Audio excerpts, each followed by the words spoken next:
Hey Em, how you doing, girl? How you doing? Oh boy, good morning. Today is the the 19th of September, and it is it is Wednesday. So, how are you doing? I am curious about it. What's been going through your mind lately? Any interesting ideas? Hmm. How's school been going? Has it been a little stressful with your classes? Are you making progress?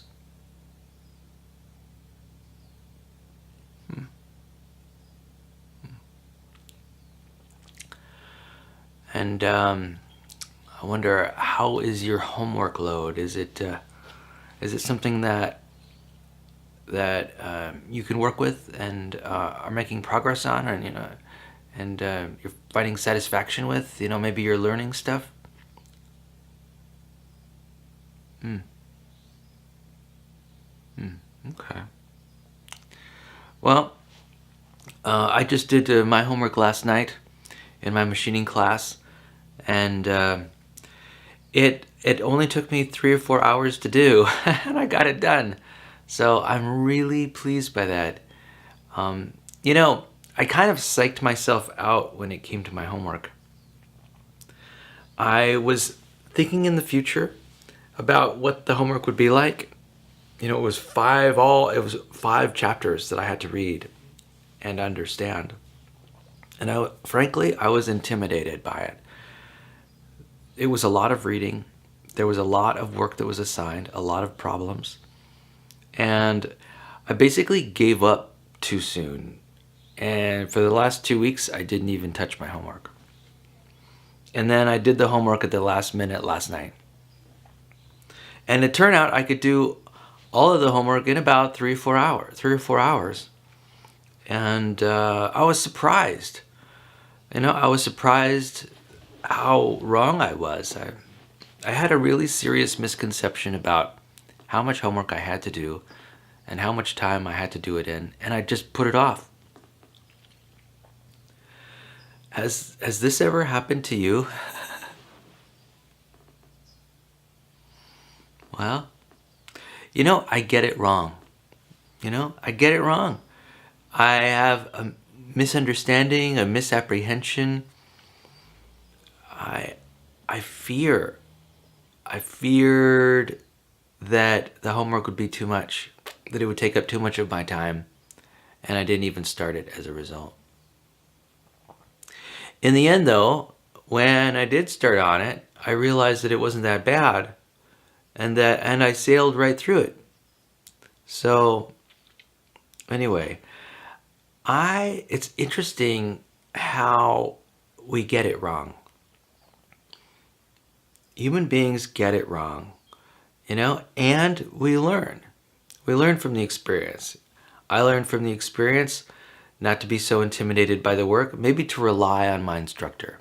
I learned to rely on my instructor and my instructor's judgment about what to do and when to do it and how much to do at a time. Yeah. I think though I'm still going to make judgments like like this, but I think I'll have learned. Now I know about what my textbook is like in my machining class, and see, the more I learn, the more the better, the more effective I become at doing my homework. And also, I think the more trust I have in my instructor. I thought my instructor was really giving us a lot of problems in the classroom. I even complained a little bit about it to another student. I didn't necessarily complain. I just mentioned how I was struggling with the homework. And anyway, I'm glad I expressed my need for help and encouragement with the homework, and I'm glad that I was mistaken, and that I found out that I was mistaken before the homework was due. So that's good. So it's kind of interesting. What I'm most proud of in my behavior is my ability to express myself and my ability to at least just try. That's what college and school is all about. It's about trying to make the attempt and to see just how well I measure up. And even if I sort of fail and not and even if I find that I don't measure up as much as I'd like to, I can always try again next time. The consequences of failure are not that great. In school, that's the design. And I'm glad that's there as a stepping stone. I really appreciate, that's one of the reasons I really like school, is because in a way it's just sort of like this alternate reality where you can test things out and make mistakes and recover from your mistakes and negotiate a better solution, and the stakes are not as high as, say, in real life, right? In real life, the stakes might have been a project that's a big project and there's a tight deadline, and if I don't get it done, then there's going to be problems, and there seems to be more at stake in a non-school environment. In school, there seems to be this permission to mess up. I've got permission from my instructor to mess up. I've got permission from my instructor not to know. I don't have to know everything. At work, I kind of have to know everything. But in school, I don't have to know everything. That's great. And in life, just as I live my own life too, I mess up like everyone else. Day after day, lots of mess ups. And, it's nice to be in school where there's at least permission to mess up. In my own personal life, the question is, do I give myself permission to mess up? And I'm not very good at giving myself permission to mess up. And do you feel the same? Mm-hmm. Mm-hmm. This may be just a characteristic of people in general. It's kind of funny how we hold such high standards up for our behavior. And why do we do that? It might have to do with our concern about the future. We want to act appropriately. We want to retain the things that we find valuable. We want to pursue things, and it's our desire to gain and keep values, things that we find valuable. It's our desire to keep and maintain the meanings that we've established in our world. It's about cohesiveness. In a way, it's almost about keeping our personality together. It's about assembling a persona and keeping it and maintaining it and curating this persona, right? And we do the best we can to maintain it and to achieve the values that are necessary to maintain it. And oddly enough, there appears to be a lot at stake. When I think the reality is there is less at stake than we believe. Yeah, golly. It's kind of interesting. It's like a biological imperative. For me, a lot of human behavior boils down to biology. And beyond that, it boils down to physics through chemistry, right? Biology boils down to chemistry, and chemistry boils down to physics. There's must be something about our nervous systems, our feedback response systems that sort of make it necessary for us to pursue values and to pursue those values with energy. It must be some kind of adaptive characteristic that human beings have. It keeps us together, it keeps our tribes together, it keeps our bodies healthy and strong. We are always pursuing, we're always striving. We're always reaching for the next goal. Yeah. Anyway, that's an interesting characteristic of human beings. Okay, so let's begin our little conversation with reading Peaceful Living, a book written by Miss Mary Mackenzie. The subtitle is Daily Meditations for Living with Love, Healing, and Compassion. And since today is the 19th of September, let's begin with today's quote. If I am faithful to the duties of the present, God will provide for the future. By Gregory T. Bedell. Let me say that quote again. If I am faithful to the duties of the present, God will provide for the future. Gregory T. Bedell. So, Gregory probably has an idea of what he's trying to say, but I'm thinking about, what that quote means to me is that so long as you maintain things well organized and in place in the present, the future will take care of itself. Yeah, that's definitely the case. A big part of doing well in the future is preparing today. It's about caring for yourself in the present, caring for your health, your mental health, your physical health. It's about making sure things are organized, things aren't getting away from you, say, in the present. And so long as the present is, say, well organized, the future will take care of itself. Yeah, definitely. So let's see what Mary Mackenzie, how she responds to this quote. Staying present in the moment.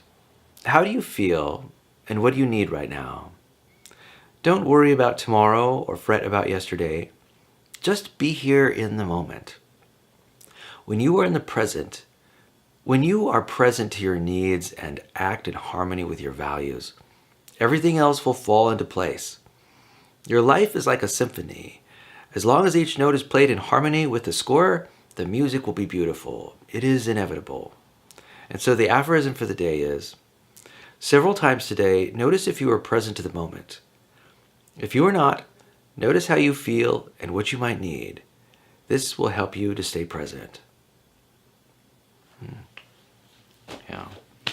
So I think a big part of what Mary Mackenzie's practice is just being consistent with your values, acting in accordance with your values. There are certain values that you hold, Emily. There are values that I hold.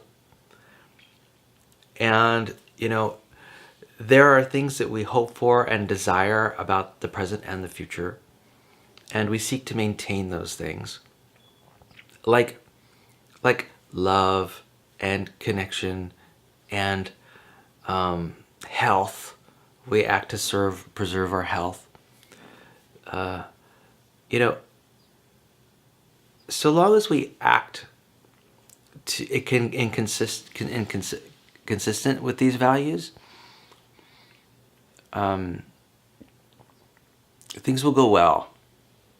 We'll have a greater well-being, and anyway. So she says, several times today, notice if you are present to the moment. If you are not, notice how you feel and what you might need. This will help you stay present. Yeah. So anyway, that's that. So why don't we go on to my big fat zombie goldfish? reading of a book by Mo O'Hara. Now, if you recall, last time looks like we're in chapter 6, Dawn of the Zombie Toddler. And if you recall last chapter, Tom, the protagonist in this story, went out to go get some green food coloring from his friend's Pradeep's mom in the house next door, because they wanted that green food coloring so that they could fool Mark, Tom's brother,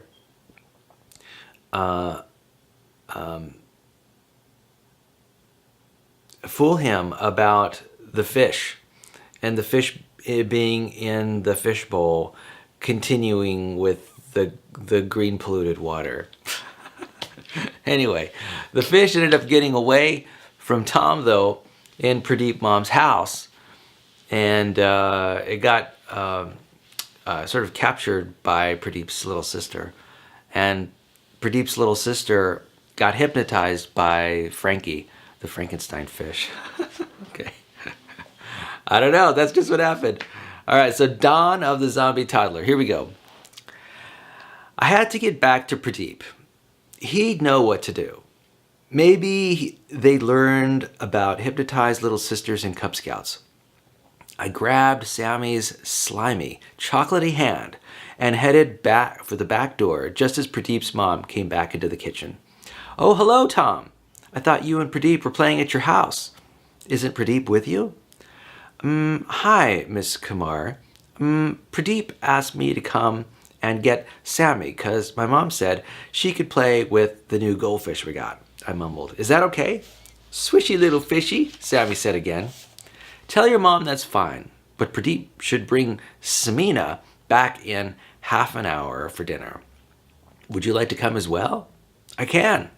"Okay," I blurted out, pulling Sammy by the hand. Pradeep's mom was still talking as we ran out the door and ran around the back of my house. I pushed Sammy through the dog flap in the kitchen door, escape route number 14, and then squeezed myself through. Sammy was still doing the freaky goldfish stare thing, and I knew I had to get Frankie back up the stairs and into his bowl with clean green water, or Mark would completely kill me. I peeked around the corner into the living room, but Mark and Pradeep were gone. Then I heard Mark's mumbling voice upstairs. Frankie started thrashing around in the water like mad at the sound of Mark's voice, and I swear his eyes started glowing more than ever. I quickly pushed Sammy and Frankie back into the kitchen. "Just wait here," I said, "and remember, shh." Sammy put a chocolatey finger to her lips as she held the bag in the other arm like a baby doll. "Shh," she said. "Okay, I know that it might seem strange to leave my friend's hypnotized little sister alone with the zombie fish that hypnotized her, but I don't know how to explain it. I just kind of knew she wouldn't be in danger with Frankie. I also knew, even back when my brother was mostly evil, Pradeep would totally be in danger with Mark. Zombie goldfish are like cold blue in jelly bean terms, but evil scientists, big brothers, are definitely code red. I snuck upstairs and slowly peered around the corner into Mark's room. Pradeep was on the floor. Oh no! I was too late. I could see his feet, but not his body or his head, because Mark's desk was in the way. Pradeep wasn't moving at all. Mark must have knocked him out. He'd gone completely evil now. The millipedes in my stomach were having a squirming party. Mark stood in front of Pradeep and looked at the goldfish bowl. "Fine," he said. "If you don't tell me where my experiment is, then you won't say anything at all." Then I saw Pradeep's foot wiggle and heard him trying to talk. "Many thing," he mumbled. He sounded like he did the day we had the green cupcake eating contest at his mom's, and he was trying to say, "No more cupcakes, please," with a mouth completely squashed full of cupcakes. "Shut up," Mark said, and kicked Pradeep's feet as he went toward the bathroom. "I'm going to put more water in the fishbowl. Stay put, moron." I ran into my room so Mark wouldn't see me. When I heard him turn on the top of the bathroom sink, I jumped up and tiptoed back to the doorway of Mark's room. I had to get Pradeep's attention to check he was okay, so I made our secret "I need to get your attention to check you're okay" call, which is a cross between a snake hiss and a dolphin click. Pradeep sat up as soon as he heard. He shuffled forward from behind the desk. His arms were stuck behind his back. Then I saw his face. His mouth was completely taped up with scotch tape from ear to ear, in one direction and right down his nose to his chin in the other. Just his nostrils were tape-free. He even had little crossways, bits of tape going across his cheeks and jaws. "That's gonna hurt." I guess maybe telling Mark about what's in a crocodile's stomach wasn't a great idea after all. I gave him the thumbs up sign and held up the little green bottle of green food coloring for him to see. I think Pradeep smiled a little bit then, but it was pretty hard to tell for sure with all the tape. Then Pradeep shook his head really hard. That's when I felt the thwack to the back of my head, and I saw the carpet in Mark's room come up to my face. Okay. Oh man, Tom is in trouble. He just got thwacked in the back of the head. Let me tell you, Mark is evil. Tom's brother. Anyway, I'm glad it seems to be working out. They at least made some progress getting that green food coloring. They just need to get the fish into the fishbowl with the green food coloring before Mark can find out that the fish has been gone. Golly. Anyway. All right, very good. So, let me check my list of items I'm interested in discussing here. So, you know that I just got my new camera, and I've been slowly acquiring new equipment for my camera. My camera is a Canon M50 mirrorless camera, and I'm really enjoying using it. I've been walking around town and taking photographs and taking videos, just doing some regular street photography. Now, I wonder if you have an interest in photography. Is that the case? Are you interested in photography?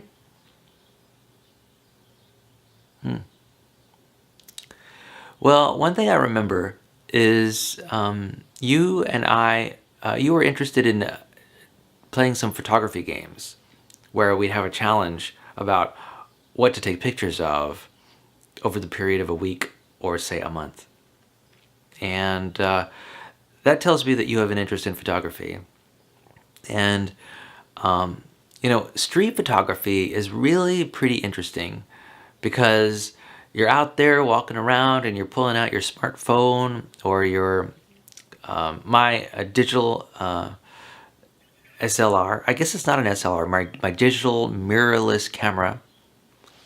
And, we're taking pictures. We're taking pictures of people and architecture and plants. We're taking pictures of landscapes. It's, street photography is basically all kinds of photography rolled up in one. We take close-up photography and photography at a distance. And then when we get home, we do a little post-processing, right? We make sure that the lighting is good, make sure the clarity is good, make sure the colors are good, and then crop the photos and then maybe share them with our friends or with social media. I really love that whole process. I'm getting interested in maybe learning how to work with Photoshop. I'm trying to figure out the best way to do that because, Photoshop is a little bit expensive. It's like $20 a month. I'm serious. And, this whole new, I don't know if you've run into this yet, but in the past, it was possible to buy software for one fixed price and then have it and keep it and then use it and never have to pay another penny. That's not the case anymore. A lot of software you subscribe to now as a service, and you pay continually every month. And so, you're stuck having to pay these monthly bills for software that you either may or may not use. And so I think the economic reality is changing pretty quickly these days. Anyway, I do have an interest in getting to learn how to do Photoshop, I'm curious about whether Photoshop allows a person to manipulate videos as well as photographs. That would be nice because I produce a lot of video. I produce about 9 gigabytes of video a day. That is a significant amount of video. And I also produce, I don't know, maybe about 10 megabytes of photography a day, which is not a lot. So, and I'm talking about on average. So, speaking of that, I've been interested in how I'm going to collect all of this data. If I'm producing 9 gigabytes of video a day, where am I going to store all that data? I have some ability to store data, but I don't have an infinite amount of an ability to store data. And I'm thinking about getting a hard drive so I can keep all of my recordings and all my photographs in some kind of data warehouse. I'm not quite sure where I'm going with that, but I think I have an interest in keeping a lot of my photos. I love photos. For me, photos and video, they're essentially a historical record. And this historical record, is valuable. To me, it is like a keepsake. And me, I tend to be fairly sentimental. And so I like reminiscing about the past and going over old videos and going over old photographs. I just find it really pleasurable to revisit the past and, enjoy those feelings and thoughts again. For me, it's kind of like a wonderful feeling. It's a feeling of, sort of comfort and I like the excitement of sort of exploring what the past was. And, what's kind of funny, I also learn from these photographs and videos that I look at, that I have taken in the past.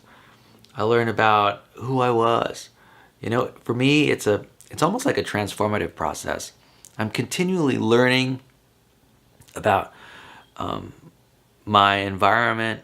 When I take videos or take pictures and I return to those again and again and again, I'm learning about who I was and, what was around me. I'm using my powers of observation to learn about the world around me and to grasp new insights. I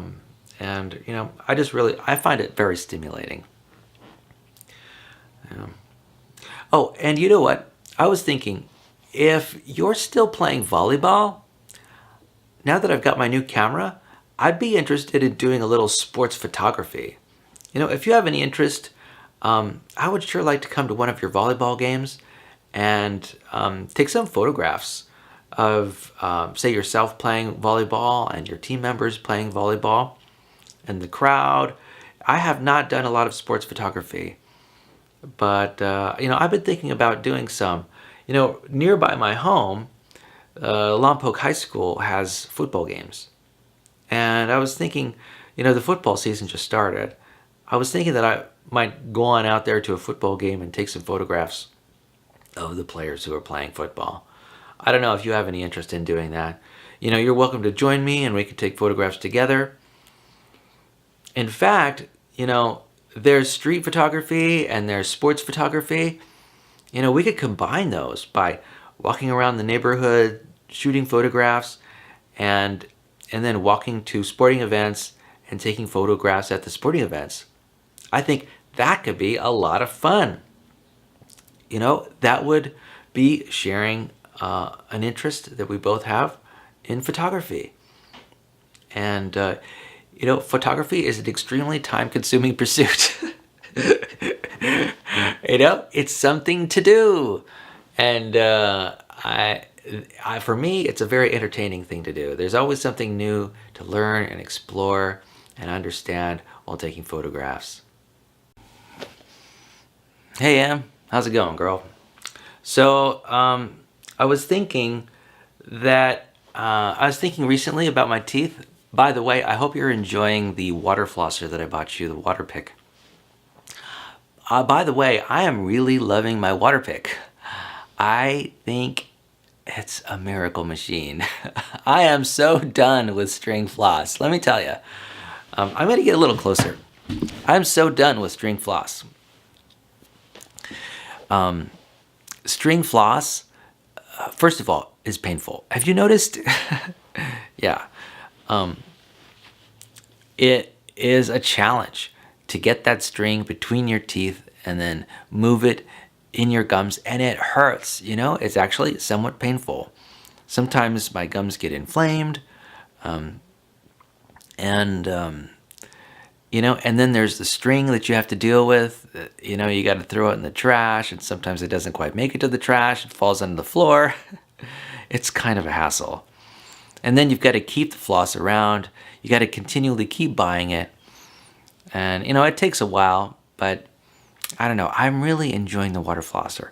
Yes, I get a little wet when I use the water flosser. Sometimes the water falls on the front of my shirt or on the top of my pants or something. And it certainly makes the around my sink wet. But it's actually pleasant. Water flossing feels good. It's like a massage for the gums. And I also feel that it's really working. It's really cleaning my gums. What I really enjoy about using my water flosser is that when I'm using it, I can see bits of food matter falling out of my mouth in the water stream into the sink. And it's like, yes, every little one of those little particles of food falling into the sink is like a little victory. That's something that was in my mouth or in my braces before and is not anymore. It's in the sink, it's down the drain, and I'm loving it. I'm totally loving the experience of flossing and the flossing not being painful. I have flossed before, like day after day, and my gums have become so inflamed because of the flossing that I have trouble eating because basically I have inflamed gums. And every time I eat, the food matter sort of impacts my gums and rubs up against my gums. And it's really annoying. And, flossing with floss basically hurts. It's painful. And water flossing, though, feels good. It's like a massage. It's something that I look forward to. In fact, I'm also considering water flossing twice a day. Why? Because I love it so much. I love the feeling of having a clean mouth. I love the feeling of the flossing itself. I can see that it's working because the food particles are going down the sink. And I'm actually, as you can tell, I'm pretty excited about it. I'm excited about the water flosser. And I hope that you're experimenting with the water flosser and getting better and better at using it. Because I think it's going to be of a real benefit, a real value to both of our health, us and our health. I know that having clean teeth and gums is really good for your health, because I think what happens is that bacteria enter your bloodstream through your gums. And if you have inflamed gums, that's a problem. First of all, you've got inflammation in your body, and it's a place where bacteria can, I guess, get into your bloodstream or whatever. I'm really not sure how it works or what the connection is between dental health and, say, heart health. But there is a connection there. And I like knowing that my teeth are clean and that my gums are healthy. Anyway, so I just was on a tirade about, it wasn't a tirade, but I was just excited about my water flossing. And I hope that you're getting excited with it too. In fact, I'm curious, how is your experimenting and experience with water flossing going?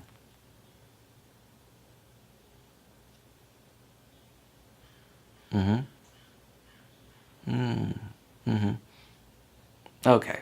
Well, maybe in the future you'll spend more time working on the flossing. Anyway, and if you don't care for it, you can always give it to your mom or your stepdad, and I'm sure they'll use it. And I have a feeling that if they use it, they will be encouraging you to use it too. So let your mom give it a try, and see if she enjoys it.